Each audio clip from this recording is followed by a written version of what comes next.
দেখো 6টা শাড়ি বিক্রি হয়েছে, সেই জন্য এই টাকাটা। ছটা কেন? তোকে তো 7টা শাড়ি দিয়ে হাটে পাঠালাম, বাকি শাড়িটার পয়সা কই? না মানে ওই শাড়ির পয়সাটা। হাটে উড়িয়ে দিয়ে এসেছিস বুঝি? কি হলো বল, বল কি করেছিস? আসলে একজন বুড়ি এসেছিল, তার ছেঁড়া শাড়ি। ও, তার মানে দান করেছিস তাকে? ওরে আমার দয়ার শরীর রে।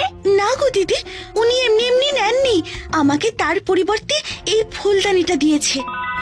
কি ফুলদানি? ঘর সাজাবি নাকি? না গো দিদি, এই ফুলদানিটা। ওই ফুলদানি ধুয়ে এবার জল খা, ঘরে খাবার নেই। যা যা, নিজের ঘরে গিয়ে জল বাতাসা খেয়ে শুয়ে পড়।